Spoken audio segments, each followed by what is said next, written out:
welcome to the deep dive. We've had some really interesting material you sent over this time, looking into, well, a crucial part of the Malaysian Armed Forces that often stays in the shadows, the Royal Intelligence Corps, or Korsik Diraja. That's right. We're going to really dig into a document here that gives us a good overview of this key intelligence agency. The mission really is to pull out the core info, understand where it came from, what it does day to day, and why it's so important within the Malaysian military. Getting the intel on the Intel Corps itself, essentially. Exactly. Okay, so let's start right at the beginning then. This document says, officially established November 1969. But the story, it seems, starts way earlier, back in, 1953? Yeah, nearly 2 decades before. And what's really fascinating is how it started. Just one person, Private Hashim Rauf, attached to HQ 355 Field Security Section. That was part of the British Intelligence Corps back then. Okay, so it highlights that early sort of British influencer foundation. Yeah, definitely. It shows that initial reliance, as Malaysia was building its own capabilities. And it wasn't just that one person for long. By 1955, you had people from different Malaysian Army regiments, the Royal Malay Regiment, Royal Reconnaissance, Royal Engineers, getting attached to that same 355 FSS, like building blocks coming together. Precisely. Slow and steady. Then, post-independence, that's a key moment, the Malayan members serving with 355 FSS were pulled back to form their own unit. The Federation Field Security Section, the FSSS. Right, establishing that local control. Now, here's something I found a bit intriguing. Initially, they combined this FSS with the Royal Military Police, the Provost Section, Special Investigation Section, all under the RMP Corps. Seems like an attempt to group security functions together. Why do that, you think? Well, that's a good question. Maybe it seemed efficient on paper, or perhaps the thinking was the roles were closer than they turned out to be in practice. The document kind of hints that the differences between policing and intelligence work probably caused some friction. Which makes sense. And that leads to 1959, when they realized, okay, these roles are different. So the FSSS gets moved under the General Service Corps, specifically MGSC in Military General Service Corps Intelligence. Exactly. It's like they were fine-tuning the structure, finding the right home for it. A process of evolution, really. And that evolution clearly sped up. Fast forward to 1963, a tough time with the communist insurgency and the Indonesian confrontation. Right. Huge external pressures. And during that period, the unit expands again, becomes the Ministry of Defense Intelligence Unit under the Joint Intelligence Directorate. Those threats really pushed things forward, didn't they? Absolutely. Real-world events often drive this kind of development in defense and intelligence. It's a clear pattern. So that 63 expansion kind of set the stage for the big moment, the formal creation of the Intelligence Corps as its own thing. November 7th, 1969, General Tunku Azman Tunku Muhammad Jua overseeing it. That's the key date. It marks intelligence becoming, a formally recognized independent branch in the Malaysian Army, a real milestone. And then much later, almost 30 years on, 1997, they get the royal title, Kor Rizik Diraja. That adds a certain weight, doesn't it? It really does. A significant symbol of their status and importance. Okay, so that's the history, the journey. Now let's get into the nitty-gritty. What does the Royal Intelligence Corps actually do? What are its main jobs?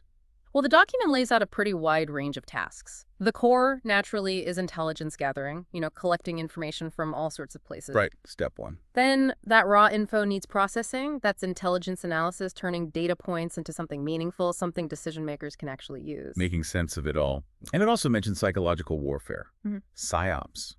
That sounds specific and maybe a bit behind the scenes. It is, yeah. It's a specialized area.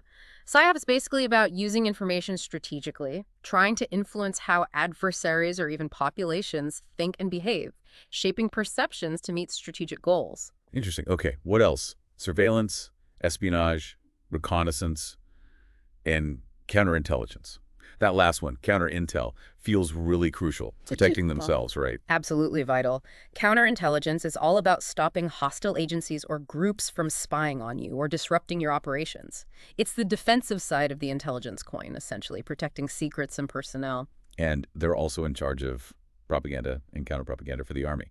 So actively managing the information space. Yes, controlling the narrative, countering disinformation. It's a big part of modern conflict and security. Their motto sums it up nicely, actually. Pintar dan Sergus. Which means? Smart and active. It really captures that blend of, brain power and being proactive, getting things done. Smart and active. I like that. Okay, so a very broad, very critical set of responsibilities. The document also gives us a peek into the structure, listing some specific units. Let's look at those. Yeah, and the variety tells you something. It suggests a lot of specialization within the Corps. You've got the 165th and 166th Army Intelligence Battalions. These sound like the main sort of field intelligence units at the Army level, gathering and analyzing. Makes sense. Then there's the 91st Intelligence Operations Group, 91 GOP. And this used to be the 91st Special Combat Intelligence Regiment. That name change.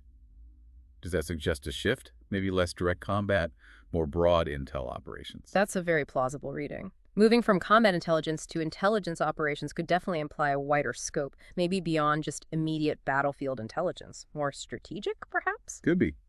We also see the 92nd Army's Special Branch Battalion, Special Branch. That usually makes you think internal security, right? Even in the military context. That's a very reasonable inference, yeah. Military special branches often handle things like counter-espionage within the forces, vetting personnel, keeping an eye on internal threats, maintaining integrity. Got it. And the last one listed is the 93rd Electronic Warfare Signals Regiment. Now that sounds modern, dealing with signals intelligence, intercepting communications, maybe electronic countermeasures. Oh, absolutely. Electronic warfare is huge now. Having a dedicated regiment like this shows the Royal Intelligence Corps is definitely playing in that very technical, very crucial domain. It's essential in today's world. No doubt. So beyond the boxes on the org chart and the list of duties, the document also makes a point to talk about the people, the warriors and heroes within the Corps. Discipline, commitment, dedication, and bravery. Share some powerful examples. And this is important, isn't it? Because these aren't just abstract functions. They're carried out by real people, often in dangerous situations. The mention of Al-Haram Lance Corporal Simon bin Tarikat. It's incredibly moving. Awarded this Seri Palawan Gaga Perkasa posthumously, that's the highest bravery medal in Malaysia, for his actions against communist terrorists back in '83, it really brings home the sacrifice involved. Absolutely. And it's not an isolated case. The list of those who received the Panglima Gaga Barani, the second highest medal, Major Salman Ahmad, Major Dodo Selahuddin Abdul Muttalib, Warrant Officer 1 Muhammad Baharam, Warrant Officer 2 Jamaluddin Suryani, Corporal Neopis Ak Noyad. It paints a picture of real courage being a core part of the Corps' identity. It does, and it goes beyond just the top medals, too. The fact that many others were mentioned in dispatches, the KPK award, it suggests this culture of bravery and doing the right thing, even under fire, runs deep through the organization. It adds a very human dimension to all the talk of structure and roles.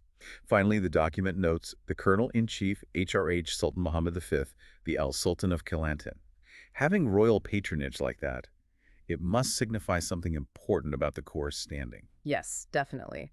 It underscores the high regard, the national importance placed on the Royal Intelligence Corps and its mission within Malaysia's defense and security establishment. So, wrapping this deep dive up then, we've really traced quite a journey. From that single attachment back in '53, through reorganizations, confronting major threats, to becoming this established Royal Intelligence Corps. We've looked at their wide-ranging tasks, gathering intel, analyzing it, psyops, counterintel, electronic warfare. We've seen the specialized units that make it happen.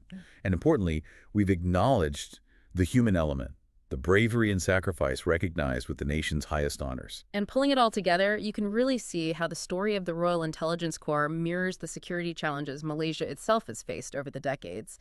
From insurgency to, well, the complex threats of the modern world, their evolution shows just how vital, adaptive, sophisticated intelligence is. It really does. It underscores that often invisible but absolutely critical work needed to keep a nation secure. The Corps Risik Diraja, as we've seen, really embodies that smart and active approach. A crucial, if often unseen, shield. Indeed. Maybe something for you, the listener, to think about the vital, often hidden role these kinds of organizations play in the security and stability we might sometimes take for granted.